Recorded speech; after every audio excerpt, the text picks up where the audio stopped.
गद्य साहित्य का इतिहास। और हिंदी साहित्य में कितना बृहद समुंदर है।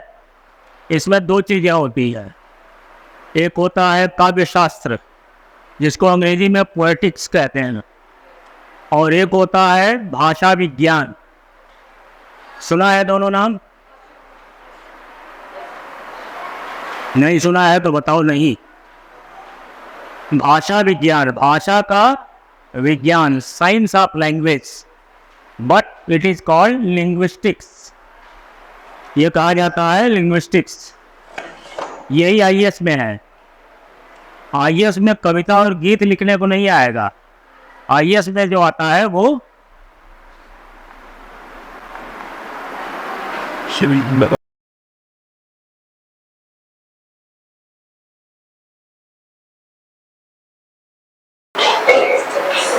इसको कहते हैं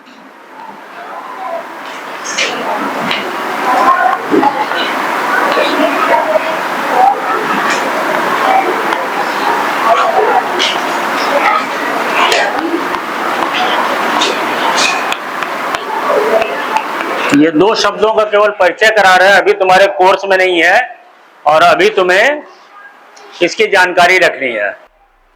जैसे कि हम किसी बच्चे का जब अध्ययन करते हैं तो हमें बड़े आदमी के बारे में भी जानना पड़ता है कि आदमी बड़ा कैसे होता है, क्योंकि पूरी दुनिया एक प्रगति की प्रणाली है, प्रोग्रेसिव प्रोसेस है। लाइफ क्या है?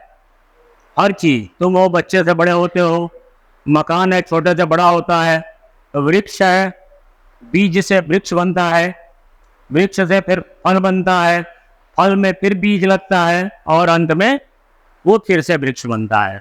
यही प्रकृति की प्रक्रिया है। इसीलिए कहा गया है art is an imitation of nature. What is art? तुम कहोगे आर्ट भी बड़ा इजी विषय है, कला, drawing, it's very easy, scoring, marks देती है, but low, nothing is easy and nothing is tough. कभी भी यह मत समझो कि यह दुश्मन बहुत हल्का है, कभी भी यह मत समझो कि यह दोस्त बहुत मजबूत है, क्योंकि हल्का और मजबूत इस पर निर्भर नहीं करता है कि तुम क्या जानते हो।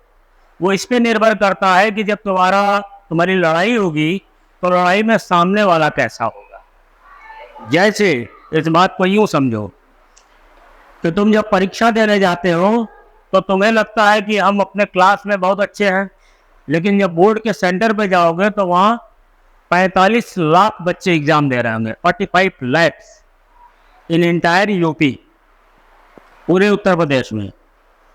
अब तुम्हारा जो कंपटीशन है वो किससे है? 45 लाख से है। उसमें से 1 to 10 मेरिट आती है, टॉप 10 स्कोरर। तो हमें यह मान लेना कि हम यहाँ तेज है या हमें आता है या यहाँ जो हमने पढ़ लिया वो काफी है, that's not enough. You have to go miles to go. जो कहा करते थे ना, रॉबर्ट फ्रॉस्ट की पोएम है कि miles to go before I sleep.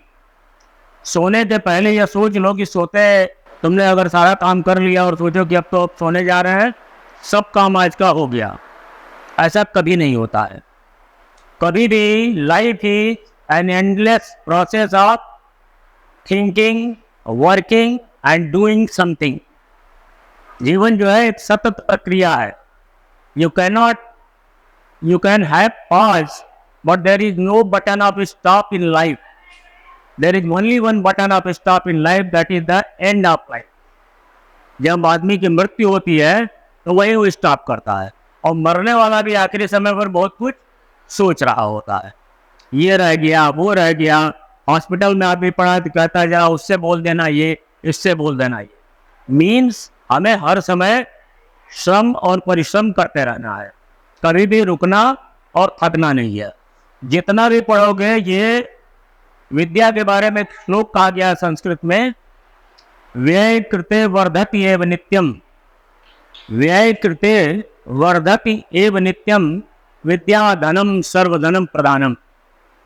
जितना खर्च करो, व्यय कृते, खर्च करने पर, वर्धति एव नित्यम, यह रोज बढ़ती है, बढ़ती जाती है।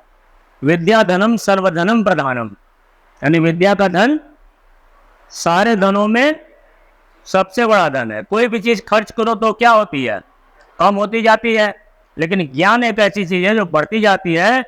और इसके बारे में कहा गया है, न चौर हार्यम न च राज हार्यम, न चोर चुरा सकता है न राजा इसको ले सकता है।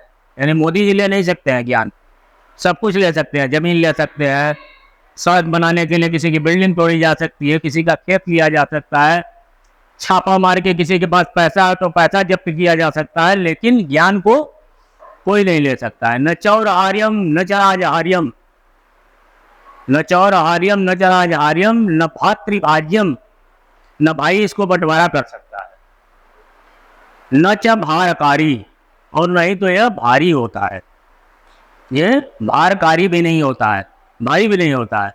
वे कृते वर्धत ये नित्यम विद्या धनम सर्वधनम प्रधानम। तो उस ज्ञान को पाने के लिए विद्यालय आते हो, और हमेशा तुम्हारा एक सवाल होना चाहिए कि हम स्कूल क्यों आते हैं, हम क्यों ड्रेस पहन करके रोज तैयार होकर टिफिन रख करके सारी चीजें करके, why we are coming to school, just passing the time, just meeting with our friends, just enjoying the life, just to see the things in the way. क्यों आते हैं हम? हंसने खेलने कूदने, मित्रों से मिलने, टाइम पास करने या मौज मस्ती करने आते हैं। क्यों आते हैं? क्यों आते हैं स्कूल? स्कूल क्यों आते हो तुम लोग? पढ़ने के लिए। और पढ़ना क्यों जरूरी है? कुछ करने के लिए, क्योंकि आज तुम बच्चे हो। Child is the father of man, it's a famous saying. बच्चा मनुष्य का पिता है। Child is the father of man, क्योंकि चाइल्ड जो होता है वही मैन बनता है, और फिर वो ग्रैंडफादर बनता है, फिर वो पूरी जनरेशन की चेन बनाता है। सो ऑलवेज रिमेंबर कि you are the heroes of tomorrow. आज तुम जिनको हीरो जानते हो, शाहरुख खान, सलमान खान, विज्ञान के क्षेत्र में एपीजे अब्दुल कलाम, गीत के क्षेत्र में कोई भी गायक ले लो, किसी भी क्षेत्र में ले लो, शिक्षा के क्षेत्र में ले लो, एजुकेशन में ले लो, राजनीति में ले लो, आईएएस ले लो, तमाम आईएएस है। तो मैं मालूम है कि देश की सबसे प्रतिभाशाली आईएएस 3.5 फुट की है, 3.5 फुट। उसका नाम है आरती डोगरा, राजस्थान में पोस्टेड है। 3.5 फुट सिर्फ लंबाई है। कितनी होगी? इतनी होगी करीब। और वो लड़की शुरू से ही छोटे कद की थी। यही कहते हैं कि ज्ञान में कद काठी का मायने नहीं होता। तुम पहलवान हो सकते हो, तुम लड़ाका हो सकते हो, लेकिन तुम कामयाब नहीं हो सकते हो अगर तुम्हारे पास ज्ञान नहीं है। इसीलिए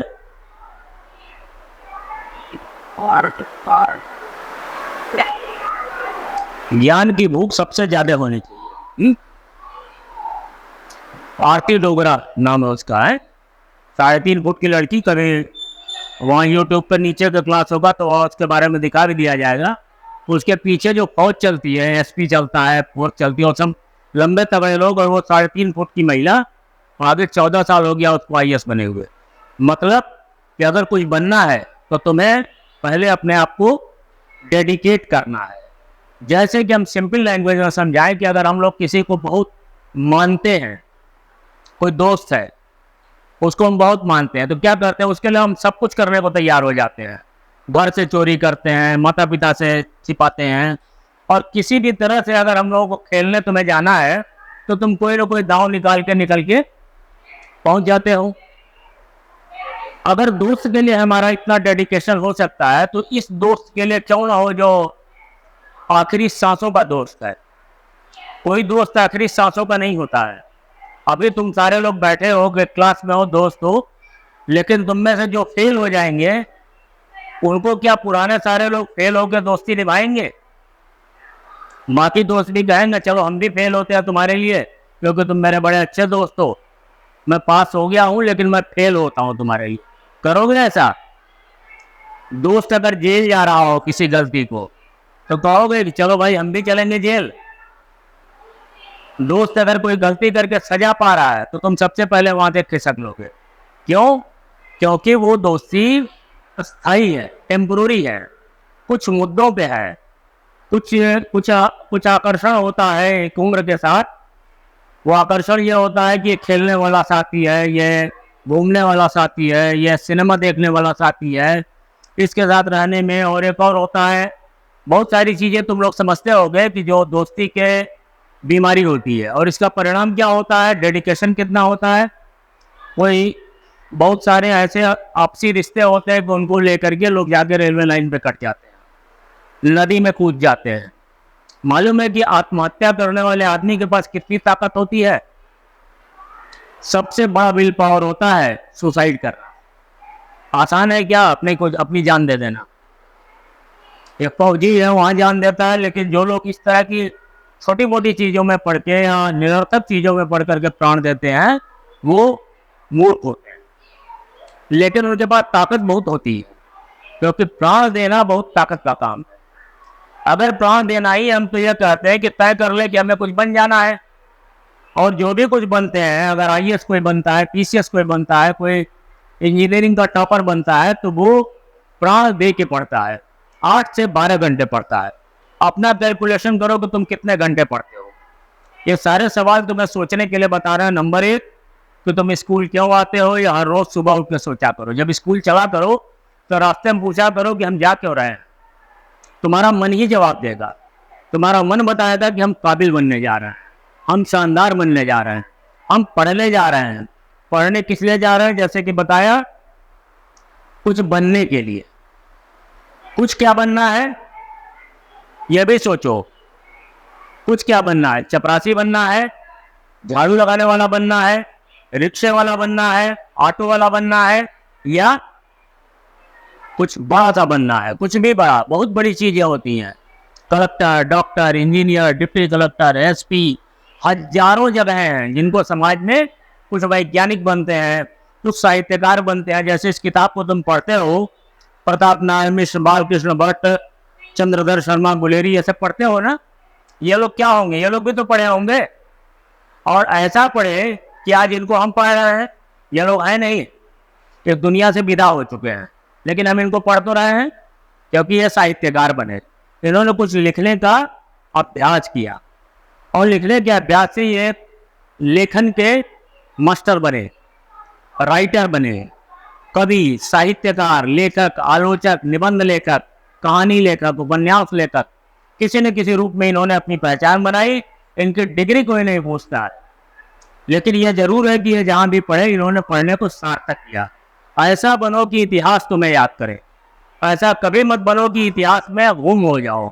सिर्फ हम अच्छा सा कपड़ा पहन के, फैशन करके, चौराहे पर जा करके अगर हम चाट समोसा खा के दोस्तों के साथ थोड़ा बाइक पे बैठ के स्टंट करके चले आते हैं, तो यह महामूर्खता है। उससे क्या मिलता है सोचो। यह भी सोचो कि उससे मिलता क्या है। कुछ प्राप्त होता है जब लौट के आता है कोई बढ़िया सी 1 लाख की बाइक पिताजी से जिद करके खरीदवा लिया, फिर उस बाइक को टेढ़ा सा लगा लिया, उस पर टेढ़ा सा बैठ गया, और एक कोल्ड ड्रिंक की बोतल ले ली और यूं सिप कर रहे हैं, और सबको देख रहे हैं कि मतलब स्टाइल जिसको कहते हैं, तो लोग हमें देख रहे होंगे। लोग इसलिए देख रहे होंगे कि तुम सबसे बड़े बेवकूफ हो। इसी समय कोई लड़का कलेक्टर बनने के लिए अपने घर में बैठ करके किताबों से जंग लड़ रहा होगा, पढ़ रहा होगा, उसको कोई नहीं देखता है। जो कामयाब होता है उसको कोई नहीं देखता है, और कामयाबी दिखाई होने वाली चीज नहीं होती, होने वाली चीज होती है। होता कैसे है कि जब पढ़ते पढ़ते पढ़ते एक दिन तुम कामयाब हो जाते हो तो तुम्हें खुद नहीं पता होता। जैसे कोई यूपी बोर्ड में जो टॉप करता है, या आईएएस में जो टॉप करता है, हाई स्कूल में जो टॉप करता है, उसको कभी माथे पर तो लिखा नहीं होता कि ये टॉप करेगा। बट वो उससे अगर उसका इंटरव्यू पढ़ा करो, इंटरव्यू आता है, उसमें लिखा रहता है कि मैं 8 से 10 घंटे रोज पढ़ता था, मैं टीवी नहीं देखता था, मैं मोबाइल का गलत इस्तेमाल नहीं करता था, मैं माता पिता का कहना मानता था, मैंने एक व्रत ले लिया था। व्रत जानते हो, बार बार हम कहते हैं कि 20 साल का व्रत होता है, 20 साल का। 20 साल इस शरीर को इसकी इच्छाओं को, इसके भावनाओं को भूल जाओ। कुछ भी बंद करे तो कह दो अभी हमें इसे नहीं लेना है, इसे लेना है लेकिन 20 साल के बाद। 21 साल होती है नौकरी की उम्र, 20 साल पढ़ने की उम्र, 20 साल तक हमें सन्यासी बन के रहना है। और 20 साल सन्यासी बन के रहोगे तो बाकी के 80 साल सबसे बड़े हीरो बन के रहोगे। सबसे अच्छा तुम्हें पद मिलेगा, सबसे अच्छा तुम्हें सम्मान मिलेगा, ज्ञान होगा, इसलिए सबसे ज्यादा तुम्हें अभिमान होगा। अभिमान नहीं, शब्द गलत है, गर्व होगा कि हम किसी भी प्रश्न का उत्तर दे सकते हैं। कल को तुम्हारे संतानें होंगी, आज तुम किसी के पुत्र हो, पुत्री हो, कल तुम्हारे पुत्र और पुत्री होंगे, क्योंकि यह प्रकृति का नियम है। सब लोग इसलिए है कि जीवन चक्र चलेगा। तब तुम्हारे बच्चे सवाल 9th में पढ़ रहा होगा, बच्चा पूछेगा पापा जरा प्रताप नारायण मिश्र के बारे में बताओ, तो पापा बताएंगे कि हम तो गुल्ली डंडा खेलते थे, हम तो क्रिकेट खेलते थे। कहते हैं कि एक अच्छे माता पिता ही अच्छी संतान की रचना करते हैं, लेकिन बहुत से संतान ऐसी होती हैं जो बिना अच्छे माता पिता के भी अपना नाम रोशन करती हैं। जरूरी नहीं है कि सबके माता पिता बहुत पढ़े हुए हों, बहुत ज्ञानी हों, उनकी परिस्थितियां अलग रही होंगी। हमारा काम यह नहीं है कि हम उनका मूल्यांकन करें कि पापा खराब है, मम्मी खराब है। हो सकता है उनके अंदर कुछ कमियां हो जो वक्त के साथ डेवलप हुई हो या उनकी परिस्थितियों का परिणाम हो। तो इसलिए माता पिता का दोष नहीं ढूंढा जाता है, बल्कि उनके अंदर, किसी भी व्यक्ति के अंदर जो कुछ गुण होता है वो देखा जाता है। ये देखा जाता है कि एक माँ ही तो है, जब हम सब कुछ फेंक देते हैं तो माँ समेट के रखती है। हम भूखे प्यासे रहते हैं तो माँ पूछती है टिफिन खाया कि नहीं खाया, खाना खाया कि, वो डब्बा देखती है खोल करके। माँ नहीं खाया तो पूछती है खाना क्यों नहीं खाया। सुबह उठो तो तुमको जल्दी जल्दी कपड़े सपड़े देगी कि तैयार हो जाओ, स्कूल चले जाओ। इतनी प्यारी माँ, इतनी कीमती माँ, इतनी दिलो जान से प्यारी माँ कहाँ मिलेगी? उससे प्यारा क्या होगा संसार में, बताओ। और पिताजी हैं, वो जो भी कर रहे हो, तुम्हें वक्त दे रहे हो या ना दे रहा हो, लेकिन वो जहाँ भी चल रहे हैं उनके हर कदम में उस कमाई की आहट है जो कि तुम्हारे इन कपड़ों की वजह है। तुम ये जो कपड़े पहने हो, तुम जो किताब कापी लिए हो, तुम जो इस स्कूल की फीस दे रहे हो, that is the hard earn money of your father और गार्जियन। जो भी तुम्हारे गार्जियन है, they are taking a lot of pain and suffering. बहुत सारे कष्ट उठा रहे हैं वो, इसलिए तो तुम्हें बना दें। ये शरीर चला जाएगा, नौजवान होंगे हम, फिर बूढ़े हो जाएंगे, हर कोई होता है। बड़े बड़े सलमान खान भी बूढ़े होंगे, अमिताभ बच्चन देखो बूढ़े हो गए हैं, 80 वर्ष के हैं, लेकिन उनके पास ज्ञान भी है।